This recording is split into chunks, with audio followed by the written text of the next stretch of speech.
Hello, everyone, and thanks for joining us today. My name is Jason Garman, a Principal Security Solutions Architect here at AWS. I'm joined here today with my colleague JD Bean, and today we'll discuss how AWS builds security into the entire generative AI stack. We have a ton of great content for you today, so let's get started. There's three topics we'd like to cover today. We're going to start with the AWS approach to secure AI and responsible AI. We'll cover a couple of frameworks that we use to organize our thoughts along those lines at AWS. Next, we'll move into the tech stack that underlies all AWS generative AI services and show how we have security baked into each layer. And finally, cover some AWS security services and how they can integrate with your generative AI workloads. Before we start, I want to quickly cover how AWS defines responsible AI. And AWS defines it in terms of 8 dimensions. These dimensions range from a societal level risk of fairness and bias to different social groups, all the way to security. How can I, as a security professional, provide assurances that sensitive data remains secure and private? I'm not going to read all of these. There's going to be more on this on our AWS landing page about generative AI security. But to be honest, this is a lot. Customers find this overwhelming.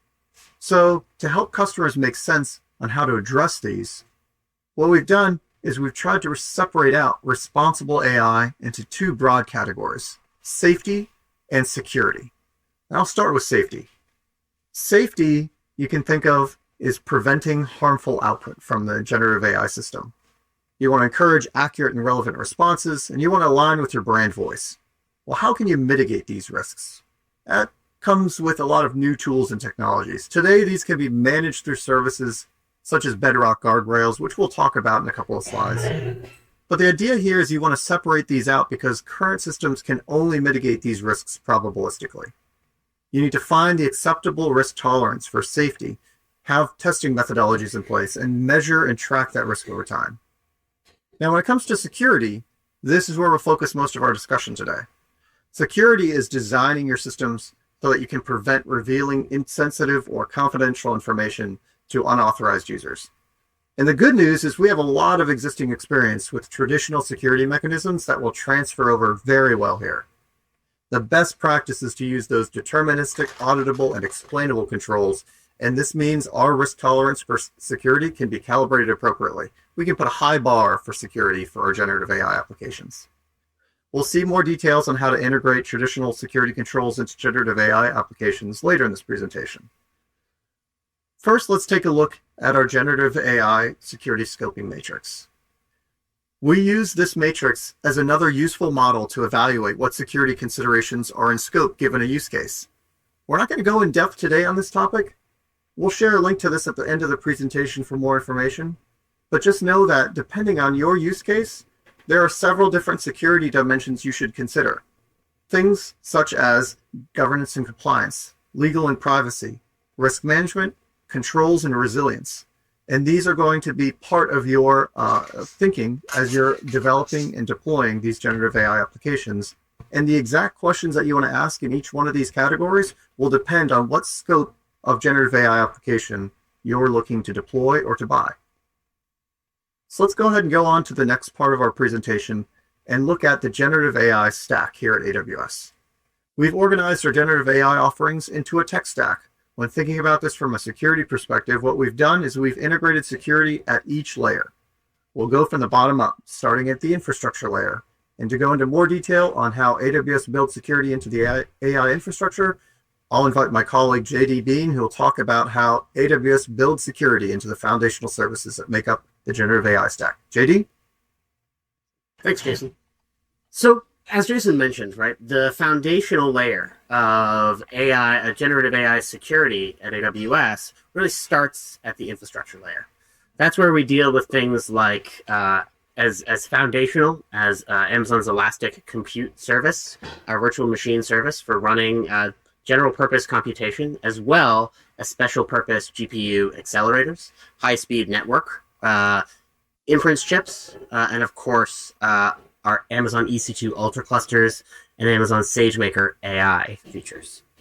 At AWS, we think of secure AI infrastructure as having 3 primary points: complete isolation of AI data That would be training data, inference data, RAG data from the infrastructure operator, ability for customers to isolate AI data from themselves, and protection of infrastructure communication. We published a blog on this last year that we invite viewers to check out after the session. At AWS, we have two primary confidential computing capabilities. Confidential computing is the isolation and protection of customer data and code while it is in use. The two AWS confidential computing technologies really split based upon what you're trying to isolate and from whom. The AWS Nitro system provides inherent protections that isolate from AWS operators and really speak to our first dimension of confidential computing. Our second dimension of confidential computing is primarily addressed by the AWS Nitro Enclaves feature, which is a capability that allows customers to isolate and protect data even within their own customer environments. The AWS Nitro system is the underlying virtualization system for all Amazon EC2 instances released since 2018 and onward. The AWS Nitro system is a complete reinvention of virtualization in a cloud-native and highly secure manner. Previously, AWS used the Zen hypervisor. This was something that we'd have to go back to earlier than 2012 to see an instance that was actually designed and delivered in this fashion. With the Nitro system, we went piece by piece, updating, modifying, and optimizing each component of the Nitro system to offer enhanced security, performance, and scalability for customers. We moved features like Amazon VPC networking, Amazon EBS storage, local instance storage, and the management, security, and monitoring systems of our EC2 instance off of our main system hosts and into dedicated purpose-built custom accelerators called Nitro cards. This allowed us to develop a custom-built, highly minimized, and highly secure AWS Nitro hypervisor to provide the full range of capability and performance to our customers' instances directly. There are three primary components to the AWS Nitro system. These include the Nitro cards that I mentioned earlier, providing the core I/O functionality for all of our Nitro-based EC2 instances. In addition, we provide the AWS Nitro security chip, which is a component integrated directly into our system motherboards that protects hardware resources, allowing our Nitro cards to establish a hardware root of trust for all of our Amazon EC2 instances. The Nitro hypervisor is the third component. This is a highly minimized, purpose-built, lightweight hypervisor, providing the bare necessities of memory and CPU allocation, and allowing our virtualized instances to benefit from bare metal-like performance. At AWS, the Nitro system is the foundation of our security. As I mentioned, all Amazon EC2 instances that have released since 2018 are powered by the Nitro system. They offer a secure boot process based in a hardware root of trust, ensuring that every component is signed and every operation is pre-vetted for safety across all of our regions. Every critical element of the AWS Nitro system has been designed to be live updatable. And the Nitro cards provide transparent encryption of storage, networking, and memory. Critical to the AWS Nitro system's confidential computing state is that we've designed the Nitro system with no operator access mechanism of any kind. There is no SSH or general purpose access, and all operations performed on AWS Nitro systems are carried out through secure, authenticated, authorized, logged, and audited administrative APIs. Critically, none of these APIs provide access to any customer data inside their EC2 instances. EC2 accelerated compute instances for AI ML offer a wide range of hardware, including AWS's Trainium and Inferentia, and offerings from NVIDIA, Qualcomm, AMD, and Intel. All of the instances you see on the screen today are all powered by the AWS Nitro system. We provided additional assurance and design information for our customers to learn more about the Nitro system, including a detailed technical white paper covering the security design of the AWS Nitro system, third-party validation of the Nitro security model, and a commitment within our AWS service terms that reflect our no operator access posture. Two key features for advanced users of AWS Nitro system instances that are good to know about are the AWS Nitro enclaves that I mentioned earlier, allowing customers to isolate their compute environments and provide attestation with first-class integration with AMS. AWS Nitro TPM offers EC2 instances, a trusted platform module device attached to your EC2 instance. This can be used to gather and attest an EC2 instance's state, store and generate cryptographic data, and prove platform identity to build the strongest and most secure AI/ML systems in the cloud. With that, I'll turn back to Jason to discuss the second layer. Awesome. Thanks, JD. Well, let's move up the stack one layer. If you're building generative AI applications on AWS, you'll be using our services for builders, what I'll call the tooling layer today. And our premier service in this layer is Amazon Bedrock. So let's talk a little bit about what Bedrock provides for you. Bedrock service is built around choice. Bedrock's a unified API that allows you to build generative AI applications using a variety of foundation models. We don't believe that one foundation model can solve every use case, and no particular version or flavor of a foundation model from a single vendor can do. We've worked on applications that have used models from Anthropic, Amazon, Cohere. We know that categorically, one size does not fit all here. And it's built with data security, privacy, and safety in mind. So let's take a look at what that means. What we mean when we say Bedrock helps keep your data private and secure, the first thing that we mean is that no customer data is ever used to train the underlying foundation models. All of your data is encrypted at rest using AWS Key Management Service, and in transit using TLS 1.2 at a minimum. Customers can establish private connectivity between your VPCs and the Bedrock service account using VPC endpoints. Fine-tuned models are encrypted and stored using the customer AWS KMS key. And if you're looking to customize your models, any data that you use to fine-tune models remains within your VPC, and the resulting model weights are encrypted with your customer KMS key as well. Of course, Bedrock integrates with IAM for fine-grained access controls, GuardDuty for threat detection, and supporting multiple different data privacy standards, including GDPR, HIPAA, and PCI. When it comes to auditability and governance, we've got a comprehensive monitoring and logging capability. So you can track your usage metrics, build customized dashboards using Amazon CloudWatch. You can monitor API activity just like any other AWS service using AWS CloudTrail. And if you want to get very, very detailed information about what is happening inside of your generative AI application, you can log all prompts and completions. It's optional. You can turn that on if you wish, and you can store those prompts and completions securely in your account using CloudWatch or S3, and those are encrypted at rest, of course, with Key Management Service. But when we talk about generative AI security, really, generative AI security, so far we've only focused on the security of the generative AI components themselves, the foundation model, the network controls, encrypting the prompts and responses. We've covered how Bedrock builds in security, but a generative AI application includes much more than the foundation model itself. So I like to think of this as an iceberg. As you expand your view of your generative AI applications that you build out in production in AWS, what you reveal is that the AI system itself is just the tip of that iceberg.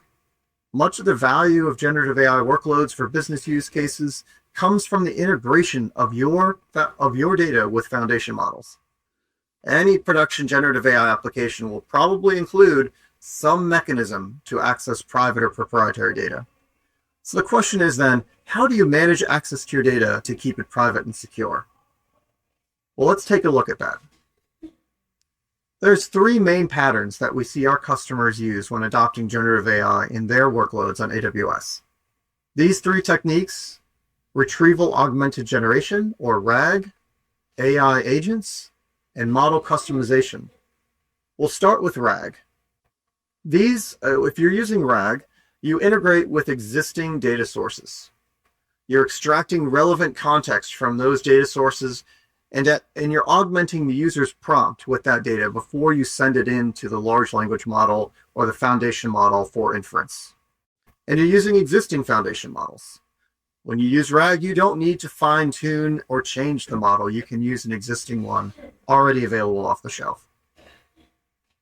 Moving on to agents, it's a similar story to RAG, but now you open up to additional enterprise systems.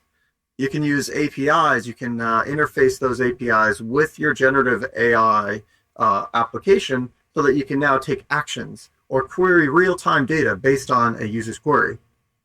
And you're also using existing foundation models.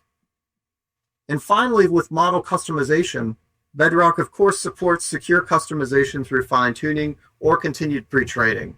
Your data used for training stays private, and the resulting model is a combination of both the base foundation model and your training data. Bedrock supports all three of these models and more, but let's take a look at a sample workload using RAG and agents so we can integrate security into the application as a whole. So when we look at integrating your data with generative AI, we like to say that you should use a zero trust approach. The best practice is to use a zero trust model where you integrate strong identity and authorization controls to data at all steps of the application data flow. So let's step through a simplified example application to illustrate how this can be accomplished. Well, first, you've got your users on the left-hand side. You're going to start using a tool such as Identity Center to strongly authenticate incoming users and obtain a cryptographic token that can be used in other downstream services for authorization. Then your generative AI-driven application communicates with an agent, let's say, an orchestration engine. You're going to use IAM roles and permissions to control access to that. It won't give you fine-grained control at this point over what data they'll be able to access. It'll provide control over the access to use that orchestration engine, that foundation model, that generative AI application in the first place. When we talk about fine-grained access control, that's performed when data is retrieved from the original source, whether that's a knowledge base or calling an API. In this case, the identity of the end user is included in those calls. So only data and actions authorized for that user can be performed, and those controls are performed before any data ever enters the foundation model. Now, when the data enters the foundation model, you'll see that operating on that level, doing authorization once data is entered the foundation model, it's too late. You have to put the decisions on access to data into deterministic, auditable, and explainable traditional security controls. This will dramatically simplify your risk calculus. So the biggest takeaway when you're integrating security in your generative AI application is to reduce the agency of your foundation model to make security decisions. And you'll see these security services that we've highlighted here, including Identity Center, IAM, you may already be using them to protect your data, and they still apply here.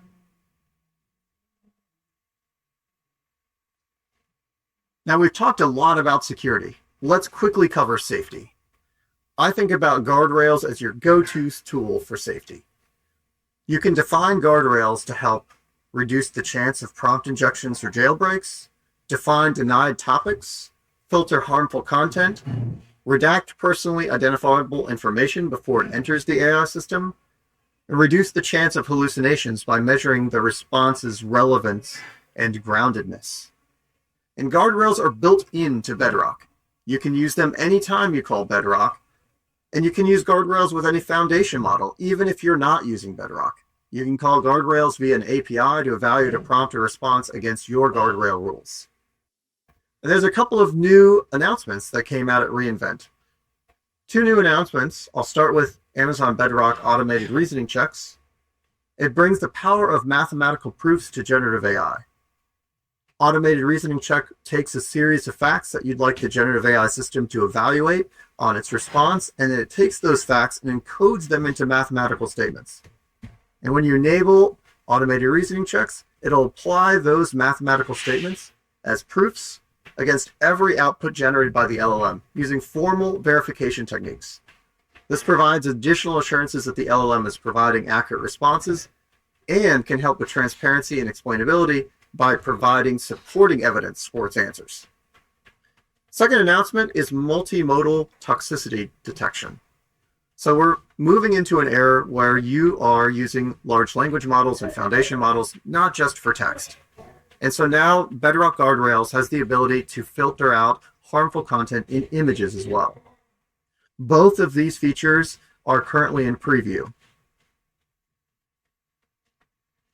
Now we'll go up one more layer and we'll talk about the application layer, enterprise-ready solutions.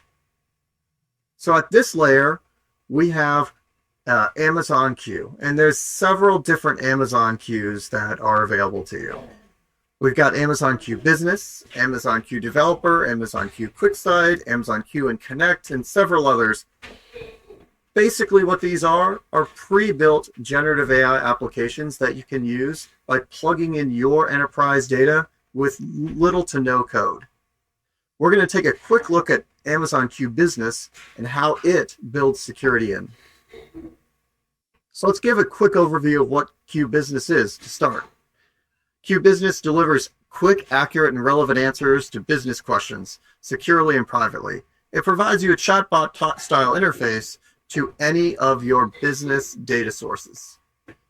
It does respect existing access control based on user permissions, so it's using the existing Amazon Identity Center in order to understand who is logging in, get their identity, and use that to authorize access to data to your underlying data systems.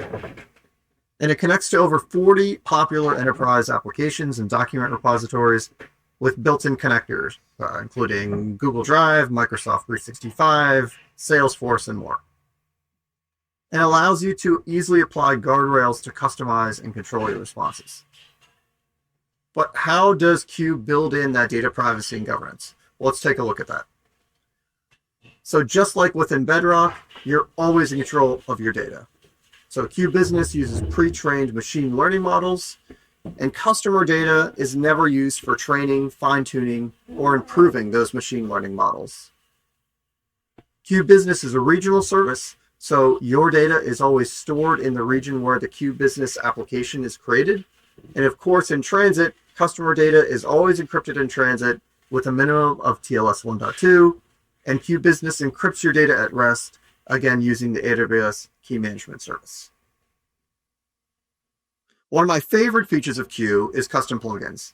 So going back to that zero trust architecture we talked about earlier, if you want to connect up your own internal APIs to a generative AI service, such as Q Business, you have to carefully consider security. And the way Q Business handles this is it uses industry standard OIDC to securely transmit user identity through a cryptographic token to remote API endpoints using an open standard. This pattern matches Q Business custom plugins to use your enterprise identity, and it's going to use that to authorize access to API endpoints. And it provides your users the ability to query custom data sets in real time, to take actions and other things through a chatbot style interface, all created through the Q Business app. So in summary today, I'd like to give you a couple of resources that can be helpful as you continue your generative AI journey on AWS. I'll start with our dedicated landing page on securing generative AI on AWS. This landing page has links to the security scoping matrix, blog posts, and more. The next is a blog post on a secure approach to generative AI on AWS. It goes into more detail on how we have built-in security into each layer of the AWS generative AI stack. And finally, as you move into designing your own application, the blog post on data authorization in generative AI apps will help you operationalize that zero trust model we covered today, integrating identity and security services into your generative AI workload to build security into your generative AI RAG and agent workloads. And finally, don't forget to fill out the session survey. I hope you found this very informative, and thank you very much for attending. Have a great day.